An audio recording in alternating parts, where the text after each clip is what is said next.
Hello viewers, কেমন আছেন সবাই? প্রিমিটিভ ফিশিং বাই আকিব চ্যানেলে আপনাদের সবাইকে স্বাগতম। আমি আছি আপনাদের সাথে, আর আমার শান্তে তিনটা বান্দর আছে আমার সামনে। বেসিক্যালি একটা আছে শান্ত, একটা আছে আলামিন, একটা আছে শুভ। এই তিন বান্দর আমার সামনে দাঁড়িয়ে দাঁড়িয়ে এখন দেখছে যে আমি ভিডিও করছি এবং আমাকে উত্ত্যক্ত করার চেষ্টা করবে, বাট স্টিল আপনাদের সবাইকে স্বাগতম এবং আমি ভিডিও করছি আপনাদের জন্য। তো আজকে আমরা দেখবো, আমি বলেছিলাম অনেক রকম চার হয়, মিষ্টি চার। সেই চারের একটা চার আমি আজকে স্পেশালি দিব। এটার যে নামটা আছে, এই নামটা খুবই ইন্টারেস্টিং, শুনে আপনার কাছে অনেক মজা লাগবে, কিন্তু এর একটা ব্যাখ্যা আছে, ব্যাখ্যাটা আমি লাস্টে দেব।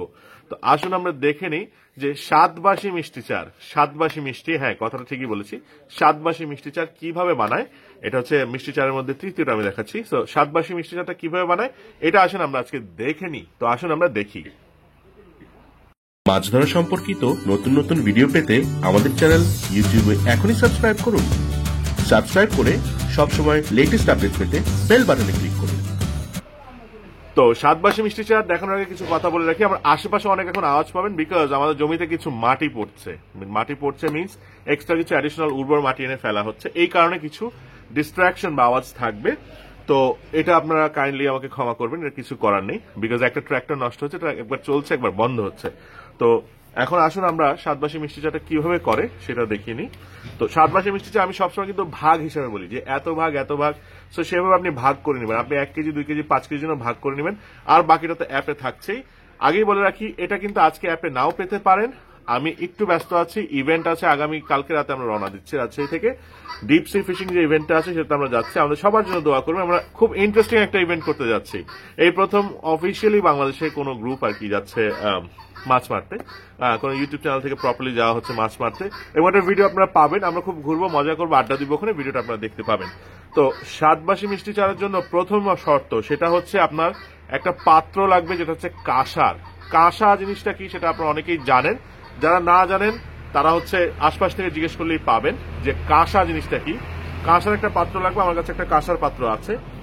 এখানে যে এলিমেন্টগুলো আমি ইউজ করবো, প্রতিটা জিনিসেরই একটা না একটা মহত্ব আছে, একটা গুরুত্ব আছে, এই কারণে এটা ইউজ করা হয়। কেউ জিজ্ঞেস করবেন এটা প্লাস্টিকের বাটি দিয়ে হবে কিনা, কাঁচের বাটি দিয়ে হবে না, না হবে না। সবকিছু রিপ্লেসমেন্ট কাইন্ডলি খুঁজবেন না, বিকজ প্রতিটা জিনিসেরই একটা কারণ থাকে, এবং এগুলা কিন্তু ট্রেডিশনাল জিনিস আমি আপনাদেরকে দেখাচ্ছি। তো সাতবাসী মিষ্টি চার করার জন্য প্রথমে যেটা করতে হবে সেটা হচ্ছে, আমি বলে দিচ্ছি, 2 ভাগ নারকেল খোল এটা ভেজে দিবেন, এবং 2 ভাগ সরিষার খোল ভেজে নেবেন। হালকা করে ভাজবেন, খুব বেশি ভাজবেন না, হালকা হালকা গরম হয়ে টেলে নেবেন, বাস শেষ। অর্থাৎ এর কিছু অংশ কাঁচা থাকবে, কিছু অংশ ভাজা থাকবে। এটাকে ভালোভাবে গুঁড়ো করে নেবেন। গুঁড়ো করে একসাথে নিয়ে, অর্থাৎ 2 ভাগ 2 ভাগ আপনি নিলেন, 4 ভাগ হয়ে গেল। এই 4 ভাগের সঙ্গে 3 ভাগ মিষ্টি অথবা মিষ্টির গাদ, বাসি মিষ্টি নিলে হয়, মিষ্টির গাদ নিলে হয়। বেসিক্যালি আমাদের এখানে ময়েশ্চারটা দরকার, পানিটা দরকার। সো মিষ্টির গাদ বলবো, ঘন মিষ্টির গাদটা হলে ভালো। ওজন দিয়ে নেবেন, ওজন দিয়ে অনুপাতগুলো করবেন। সো 2 ভাগ নারকেল খোল, 2 ভাগ সরিষার খোল, হয়ে গেল 4 ভাগ। এই 4 ভাগ হালকা টেলে নিয়ে, পুরোপুরি ভাজতে হবে না, হালকা টেলে নিয়ে একসাথে মিক্স করে নেবেন, গুঁড়ো করে নেবেন। এর মধ্যে দিবেন 3 ভাগ মিষ্টির গাদ। মিষ্টির গাদটা কিন্তু ঘন যেটা আছে, সেই ঘন মিষ্টির গাদটা দেওয়ার চেষ্টা করবেন। এটা দিয়ে, এটা হচ্ছে আপনি 1 দিন রেখে দিবেন, মনে রাখবেন 1 দিন, অর্থাৎ মিষ্টির গাদটা সহ 1 দিন রেখে দিলে এটা জাস্ট হালকা বাসি হবে, হালকা পচবে, হালকা গন্ধ ছাড়বে। এই 1 দিন রাখার পর এই জিনিসটাকে আপনি যেটা করবেন, একটা কাঁসার পাত্র নেবেন, কাঁসার পাত্রে নিয়ে তার মধ্যে জিনিসটাকে দিবেন। আমার কাছে এখানে কিছু আছে, আমি দেখিয়ে দিই, আপনারা খেয়াল করে দেখেন। এই জিনিসটা কিন্তু টেনে নিয়েছে, দেখেন। এটা কিন্তু সরষা খোল দেখতে যেরকম হয়, একটু গ্রিনিশ হোয়াইট এই টাইপের কালার, ব্রাউনিশ হোয়াইট এই টাইপের কালার আর কি। তো এটা হচ্ছে 1 দিন রাখার ফলে মিষ্টির গাদটা জাস্ট সে টেনে নিয়েছে, ঘন মিষ্টির গাদটা, এবং একটা আঠালো জিনিসের সৃষ্টি হয়েছে। এটা আমি যেটা করব, এটা 1 দিন নেওয়ার পরে দ্বিতীয় দিন আমি এই জিনিসটাকে এই কাঁসার পাত্রে রাখলাম। রাখার পরে আমি এর মধ্যে যে কাজটা করব সেটা হচ্ছে, এর মধ্যে আমি কিছু পরিমাণ তেল দিব। এখন তেলটা বলে দিই, এটা হচ্ছে রসুন দেওয়া যে ইলিশের তেল। আপনাদেরকে আমি ইলিশের তেল বানানো বলে দিয়েছি, কিভাবে বানাতে হয়। সে ইলিশের তেল নেবেন, এবং এখানে আছে 7 ভাগ, 4 ভাগ খোল, 3 ভাগ মিষ্টির গাদ, এবং জিনিসটা একটু আঠালো অবস্থা আছে, একটু ড্রাই আঠালো অবস্থায়। এর মধ্যে আমি নিব 7 ভাগের সাথে আরো 2 ভাগ নিব হচ্ছে ইলিশ দেওয়া রসুনের তেল। কিছুই না, ইলিশ তেল বানানোর সময় আপনি রসুন অ্যাড করে নিলে এটা ইলিশ দেওয়া রসুনের তেল হয়ে গেল। সো আমি তেলটা এর মধ্যে দিয়ে নিচ্ছি। এটা কিন্তু আমি দ্বিতীয় দিনের কাজ। দেখুন তেলটা কিন্তু বেশ ঘন এবং আঠালো, এটা কিন্তু ইলিশের তেল, রসুন দেয়া। সো দিয়ে আমি এটাকে আস্তে আস্তে ভাবে মাখানোর চেষ্টা করব। এটা কিন্তু দ্বিতীয় দিনের কাজ চলছে, মনে রাখবেন। দিনগুলা কিন্তু আপনাকে হিসাব করতে হবে। এবং আমি এটাকে কিন্তু মাখাবো, একদম ঘাটবো না, আস্তে আস্তে জাস্ট মাখাবো। খুব বেশি ভালো করে সেনে নেওয়ার দরকার নেই, সেনে নেওয়ার পার্টটা আসবে আরো পরে। অলরেডি খুব গরম এবং সুন্দর একটা গন্ধ আসছে।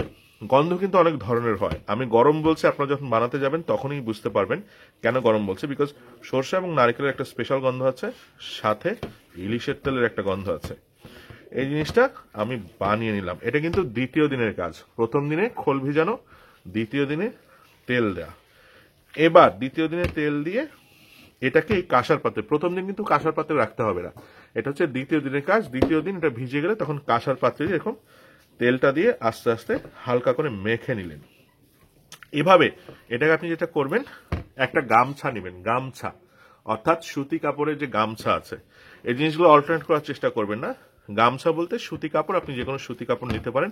পুরোনো বাড়িতে বাবা মা বা পিসিদের যদি শাড়ি থেকে থাকে, পুরোনো শাড়ি, সেটা নিয়ে নিতে পারেন। সেটা দিয়ে এটাকে জাস্ট ঢেকে রাখবেন। এটা কিন্তু রোদে রাখবেন এবং ঢেকে রাখবেন। উপরে মাছি বসবে, বাট এখানে যেন না বসে, সো এটার জন্য ঢেকে রাখতে হয়। এরপর তৃতীয় দিন থেকে এর মধ্যে মশলা পড়বে। এখন মশলার কথা যখন আসবো, খুব ইন্টারেস্টিং জিনিস। মশলা আপনি নিবেন হচ্ছে, এখানে টোটাল যা আছে তার মধ্যে মশলা পড়বে হচ্ছে 1 ভাগ। এখন এই 1 ভাগ বলতে গেলে একটু ঝামেলায় পড়বেন। 1 কেজির ক্ষেত্রে হয়ে যায় 100 গ্রাম, বাট 100 গ্রাম না, এটা হচ্ছে 70 গ্রাম হবে মশলাটা। সো সেই অনুপাতে প্রতি কেজিতে আপনার 70 গ্রাম হচ্ছে মশলা পড়বে। সেভাবে আপনি হিসাব করে নেবেন। এখন মশলার ক্ষেত্রেও আসি, এখানে কিন্তু 7টা মশলা আছে। মশলার নামগুলো আমি এখন বলে দিচ্ছি। এখানে আছে বজ অথবা ঘোড়া বজ বা গরবুজ, যেটাই বলেন না কেন, অহবেল আছে, একাঙ্গি আছে, জটামাংসী, মরা মাংসী, এগুলো কিন্তু গেল। এরপর যেটা দিবেন সেটা হচ্ছে লতা কস্তুরি এবং সাথে দিবেন মেথি। এগুলো কিন্তু সমপরিমাণ। এবং সবসময় খেয়াল রাখবেন, সমপরিমাণ বলতে যখন আপনি 1 কেজির জন্য যাবেন তখন কিন্তু 7টা মশলা 10 গ্রাম করে 70 গ্রাম, এটা হালকাভাবে টেলে এরপর গুঁড়া করে নেবেন। দিয়ে এটাকে আপনি চেষ্টা করবেন প্রতিদিন, অর্থাৎ এটা কিন্তু দ্বিতীয় দিনের কাজ গেল। তৃতীয় দিন থেকে সপ্তম দিন পর্যন্ত, অর্থাৎ তৃতীয়, চতুর্থ, পঞ্চম, ষষ্ঠ, সপ্তম, 5 দিন আপনাকে এই মশলাগুলো দিতে হবে। এবং প্রতিদিন আপনি এটা জাস্ট খুলবেন, খুলে যে আমার কাছে মশলা গুঁড়ো করা আছে, এভাবে মশলা হালকা হালকা হালকা ভাবে ছিটিয়ে দিবেন। আপনি মশলা ছিটিয়ে দিবেন এবং একবার করে মেখে দিবেন। এটা কিন্তু পুরোপুরি সেনে দেওয়ার দরকার নেই, জাস্ট মিক্স করে দিবেন। এই প্রসেসটা আপনার চালাতে হবে পুরোপুরি 7 দিন। অর্থাৎ প্রথম দিন আপনার খোল ভিজানো, দ্বিতীয় দিন কাঁসার পাত্রে এটাকে রেখে তেল দেওয়া, চতুর্থ, পঞ্চম, ষষ্ঠ এবং সপ্তম, এই বাকি যে 5টা দিন আছে, এই 5টা দিন হচ্ছে আপনাকে অল্প অল্প করে মশলাগুলো মিশাতে হবে। আমি জাস্ট বেসিক্যালি দিয়ে দিলাম সবগুলো একসাথে। এই মশলাগুলো আস্তে আস্তে মিশাবেন এবং এটাকে ঢেকে রেখে দিবেন এই কাঁসার পাত্রের মধ্যে, এবং উপর দিয়ে একটা গামছা দিয়ে দিবেন। এটা যখন 7 দিন হয়ে যাবে, আপনি দেখবেন গন্ধটা একটা অসাধারণ গন্ধ বেরোচ্ছে। খেয়াল রাখবেন 7 দিন এটা রোদে থাকার পরে এটা ড্রাই হবে, আচারের মতো হবে, এবং তার সাথে কিন্তু কিছুটা তেল ছেড়ে দিবে। এখানে ছাড়ছে না, বিকজ আমি একসাথে দেখাচ্ছি। তো 7 দিন পরে জিনিসটার কালার একটু চেঞ্জ হবে, একটু আঠালো হবে এবং খুব সুন্দর একটা গন্ধ আসবে। মজার বিষয় হচ্ছে এটা খুব আজব টাইপের একটা গন্ধ আসবে এবং আপনি গন্ধটা কিন্তু উপভোগ করবেন। এইটা যদি বেশি ড্রাই হয়ে যায় 7 দিনে, আপনি যেটা করবেন দেখেন, আমার কিন্তু অনুপাতে হিসাবে কিন্তু এখনো 10 ভাগ, টোটাল 10 ভাগটা কিন্তু পূরণ হয়নি। সো বাকি অংশটা আপনি প্রয়োজনে সামান্য পানি দিয়ে নিতে পারেন। এর মধ্যে আর তেল দেওয়ার খুব একটা প্রয়োজন নেই। আরেকটা বিষয় যেটা, সেটা সাধারণত আপনারা যখন মিষ্টির গাদ আনবেন, কিছু মিষ্টির গাদে উপরে মিষ্টি থাকে, বড় বড় ভাঙা মিষ্টি, এবং তার সাথে কিন্তু তেলও থাকে, ঘিটি থাকে। এর মধ্যে কিন্তু ঘিটি দেওয়ার প্রয়োজন নেই, ও যেটা দেয়া আছে সেটাতেই আপনার রসে যাবে। প্রয়োজনে আপনি জাস্ট এক্সট্রা পানি নিতে পারেন। খোলটা ভেজে গুঁড়ো করে নিতে হবে, হালকা ভেজে গুঁড়ো করে নিতে হবে এই কারণে, না হলে রসটা ঠিকভাবে ঢুকবে না এবং অনেক সময় লেগে যাবে। সো এই জিনিসগুলো আপনারা খেয়াল রাখবেন। এবং প্রতিদিন যখন আপনি এটাকে নেড়ে দিবেন, নেড়ে দেওয়ার পর আপনি চেষ্টা করবেন এভাবে হাত দিয়ে চেপে চেপে ছড়িয়ে দিতে। দেখুন এখানে কিন্তু আমার আঙ্গুলের মার্কগুলো আছে, এভাবে আমি ছড়িয়ে দিলাম। এভাবে কিন্তু আঙ্গুলের মার্কগুলো মাঝে থাকবে। আঙ্গুলের মার্ক থাকার কারণ হচ্ছে এখানে দেখবেন কিছু তেল চুইয়ে আবার জমে থাকবে, সেটা পরবর্তীতে মিক্স করার জন্য সুবিধা। তো এই অবস্থায় আমি রাখছি। আমি হাতটা একটু পরিষ্কার করে নিই, দিয়ে আমি আপনাদের সাথে আবার কথা বলছি। তো এই অবস্থায় আমি একটু রাখছি। তো আমি বেসিক্যালি হাতটা পরিষ্কার করে নিলাম, হাতটা পরিষ্কার করে আবার আসলাম আপনাদের কাছে। এখন আমি কিছু কথা বলি। এটার নাম স্বাদবাসী মিষ্টি চার। স্বাদবাসী কেন? এটা 7 দিন ধরে বানাতে হয় বাসি করে। এটা কিন্তু খুব একটা মজাতে হয় না, সেটা অনেকটা কাঁচা ভাবেই থাকে এবং বাসি, এবং এটা খুব স্ট্রং একটা চার মিষ্টি চারের মধ্যে। দ্বিতীয় কথা, কাঁসার পাত্র কেন? কাঁসার পাত্রের কিছু হেলথ বেনিফিট আছে, শুধু মানুষের জন্য না, যে কোনো প্রাণীর জন্য। এর মধ্যে সায়েন্টিফিক্যালি প্রুভেন এবং ইভেন আয়ুর্বেদাতেও বলা হয়ে থাকে যে জিনিসটা ভালো। এর মধ্যে কিছু কেমিক্যাল এলিমেন্ট আছে যেটা খুব ঔষধি গুণাবলী সম্পন্ন, এবং যে কোনো প্রাণীর জন্য এটা ভালো। পেছনে একটা গাড়ি যাচ্ছে, খুব বাজে আওয়াজ। তো এই জিনিসটা আপনারা যখন তৈরি করবেন, অবশ্যই এর মধ্যে এমন কিছু কেমিক্যাল প্রপার্টিস থাকবে যেটা মাছ খুব ভালো পছন্দ করে, এবং সেভাবে জিনিসটা তৈরি হয়। এই কাঁসার পাত্রে কিছু কেমিক্যাল এলিমেন্ট এটা অ্যাবজর্ভ করে নেয়, এই কারণে এটা খুব ভালো ফলাফল দেয় এবং এফেক্ট দেয়, এবং মাছকে যে কোনো সময়, শীত বলেন গ্রীষ্ম বলেন, এটা খুব টানে। এটা সবসময় চেষ্টা করবেন গ্রীষ্মকালে বানাতে, যেন আপনি শীতকালে ব্যবহার করতে পারেন। স্টোরেজের বিষয়টা হচ্ছে, এটাকে আপনি প্রয়োজনে জারে ভরে রেখে দিতে পারবেন, তবে রোদে না দেওয়াটাই ভালো। এটা হচ্ছে ফ্রেশ ইউজ করে, ফ্রেশ ব্যবহার করার জন্য। এখন অনেকে প্রশ্ন করে বলবেন, তাহলে গ্রীষ্মকালে বানিয়ে আমি শীতকালে যে ব্যবহার করব, কিভাবে সম্ভব? এতদিন কিভাবে আমি রাখবো? গ্রীষ্মকাল বলতে আমি বুঝাতে চাচ্ছি যখন মোটামুটি একটু গরম থাকে। গ্রীষ্ম, বর্ষা, শরৎ, হেমন্ত, শীত, বসন্ত। শরৎ এবং হেমন্তের শেষের দিকে চারটা বানিয়ে শীতকালে আপনি ব্যবহার করবেন। স্টোরেজ কিচ্ছু না, আপনি যে কোনো একটা কাচের জারে, এটা কোনো প্লাস্টিকের জারে রাখবেন না, আবার বলে দিচ্ছি, কাচের জারে ভরে রাখবেন, এবং এটা নাড়াচাড়ার দরকার নেই। উপরে 1/2 ইঞ্চি পরিমাণ ইলিশের তেল, রসুন দাও আপনি দিয়ে দিতে পারেন, এটা প্রিজার্ভ হয়ে থেকে যাবে। এটার মেইন গুণাবলীটা হচ্ছে, এটা হচ্ছে বাসি, এবং এই জন্য বলা হয় 7 দিনে তৈরি করা যে বাসি চার, এই জন্য এটার নাম স্বাদবাসী চার। আরেকটা এটার মহত্ব আছে, আমাদের দেশীয় কথাই আমি বলছি। এটা দিয়ে হচ্ছে শীতকালে কোনো এক সময় কিছু গ্রামের মানুষ স্টার্ট করতো, ফিশিং স্টার্ট করতো, সাইত করতো। সাইত একটা ওয়ার্ড আছে, যে আমরা হচ্ছে বিজনেসের সময় অনেক সময় বলি যে আজকে বনি হয় নাই বা সাইত হয় নাই, অর্থাৎ আমার আজকে স্টার্টিং হয় নাই। তো এটা দিয়ে সাইত করা হয়তো বলে অনেকে এটা বলে হচ্ছে সাইত বাসি চার। তো বাসি চার কিন্তু ফিশিং সিজনে, উইন্টার সিজনে ফিশিংটা স্টার্ট করার জন্য এটা হচ্ছে সাইত বাসি চার। শুধু তাই না, যে কোনো সিজনে আপনার ফিশিংটা স্টার্ট করার সময় এটা তারা ইউজ করে, খুব তাড়াতাড়ি শর্টকাট বানিয়ে সাইত করার জন্য বা বিসমিল্লাহ বলার জন্য বা গুড লাক হিসেবে, গুড লাক চার্ম হিসেবে এটা ব্যবহার করে তারা। সো এটার এফেক্টিভনেস এরকম আছে বলি তারা সেভাবে ব্যবহার করতো।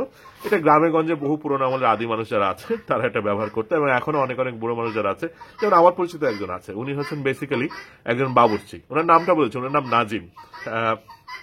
উনি অনেক বয়স্ক, 80-85 বছর বয়স। এখনো উনি বাবুর্চি হিসেবে রান্না বান্না করেন বড় বড় বিয়েতে, এবং উনি এখনো এই জিনিস তৈরি করেন। উনি কিন্তু চার বসান না সারা বছর, উনি এভাবে শর্টকাট করে তৈরি করে ইউজ করেন, এবং খুব ভালো ফলাফল পেতে দেখেছি আমি তাকে। বেসিক্যালি আমি এটা ইউজ করি, আমি এটা বহু আগে থেকে ইউজ করি, বাট তারপর আমি তার কথা বলছি বিকজ পুরোনো দিনের মানুষ, রেফারেন্সটা দিলাম। তো এই হচ্ছে বিষয়। স্বাদবাসী বা সাইত করার জন্য সাইতবাসী যে চার, মিষ্টি চার, সেটা এটা আপনারা ইউজ করবেন। ফলাফল আমাকে জানানোর দরকার নেই, বিকজ এটাতে ফলাফল 100% পাবেন, এটা আমি জানি। নদীতে অবশ্যই ইউজ করতে পারবেন, লেকে অবশ্যই ইউজ করতে পারবেন, এবং পুকুরের টিকিটে যে কোনো জায়গায় ইউজ করতে পারবেন। এটাতে আপনার মাছ আসবেই, একটা হলেও মাছ আসবে, এটা গ্যারান্টি দিলাম। কারোটাতে যদি মাছ না ওঠে, আপনার কাছে মাছ আসবে, আমি চ্যালেঞ্জ দিয়ে বললাম। তো এই হলো বিষয়। শর্ত প্রযোজ্য যে ওখানে মাছ থাকতে হবে। আবার মাছ নেই, আপনি মাছ পেলেন না, কারেন্ট যদি সব মাছ উঠে গেছে, তখন কিন্তু আমাকে দোষারোপ করতে পারবেন না। তো এই হচ্ছে বিষয়। আমি তৃতীয় যে চারটা আছে, মিষ্টি চারটা, সেটা দেখে দিলাম আপনাদেরকে, আপনারা অনেকে রিকোয়েস্ট করেছিলেন। আমি আবার বলে দিচ্ছি, অনেকে কিন্তু আমাকে বারবার বলছে যে ভাই চুয়ানি কিভাবে বানাবো, চুয়ানি কোথায় পাবো? এত ঝামেলা যাওয়ার দরকার নেই। আমার কাছে তামাক যে প্রিমিক্সটা আছে স্প্রে করার, সেটা আমি রেডি করে ফেলেছি অলরেডি, এবং এটা কমার্শিয়ালি অ্যাভেলেবল। আপনারা ওখান থেকে পোস্ট দেখে অর্ডার করতে পারেন। ইন্টারেস্টিং বিষয় হচ্ছে, আপনাদের সাথে কথা বলতে বলতেই আমার একটা ফোনও চলে আসলো, যদিও ফোনটা আমি রিসিভ করতে পারবো না এই মুহূর্তে, আমি জাস্ট কেটে দিচ্ছি, বাট তারপর ঠিক হলো না। আচ্ছা, আমি কথাটা বলেই নি। আসসালামু আলাইকুম। ওয়ালাইকুম আসসালাম।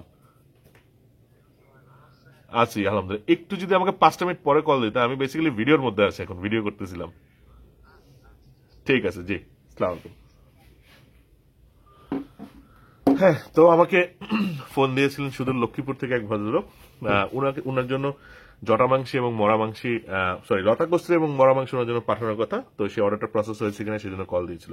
তো যেটা বলছিলাম যে আপনারা অবশ্যই চেষ্টা করবেন মাছ ধরার, এবং তামাক স্প্রে বা তামাক চুবানি যে স্প্রেটা আছে সেটা নিয়ে যদি কোনো সমস্যা হয়ে থাকে, এতদিন ওয়েট করতে না পারেন, তাহলে 7 দিনে তৈরি করা যায় এরকম একটা স্প্রের প্রিমিক্স আমি নিয়ে এসেছি। এটা পাউডার ফর্মে, পানিতে মিশিয়ে 7 দিন রেখে দিবেন, আপনি এরপর এটা স্প্রে হিসেবে ইউজ করতে পারবেন। তো এই ছিল আজকের আয়োজন, আমি এখানে শেষ করছি। তার আগে বলিনি, যারা নতুন আছেন তারা অবশ্যই সাবস্ক্রাইব বাটনে ক্লিক করে বেল বাটনে ক্লিক করবেন, বিকজ আমি মাঝে মধ্যে প্রায় লাইভে আসি, সরাসরি আমাকে প্রশ্ন করতে পারবেন। যদি আমাকে আপনার কারো প্রয়োজন হয় অবশ্যই দেখবেন ডিটেলসে, ভিডিও ডিটেলসে আমার নাম্বার দেওয়া আছে, একটা হেল্পলাইন, যেটা হচ্ছে বিকাল 5টা থেকে রাত 8টা পর্যন্ত আপনি কন্ট্যাক্ট করতে পারবেন, আমার সাথে সরাসরি প্রশ্ন করতে পারবেন। আর যে কোনো প্রোডাক্ট অর্ডার দেওয়ার জন্য ওটার নাম্বারও দিয়ে দিচ্ছি, ইন্ডিয়াতেও অ্যাভেলেবল কিছু কিছু প্রোডাক্ট, এবং আমাদের অ্যাপে সবকিছু দেওয়া আছে, সেখান থেকে দেখে অর্ডার করতে পারবেন।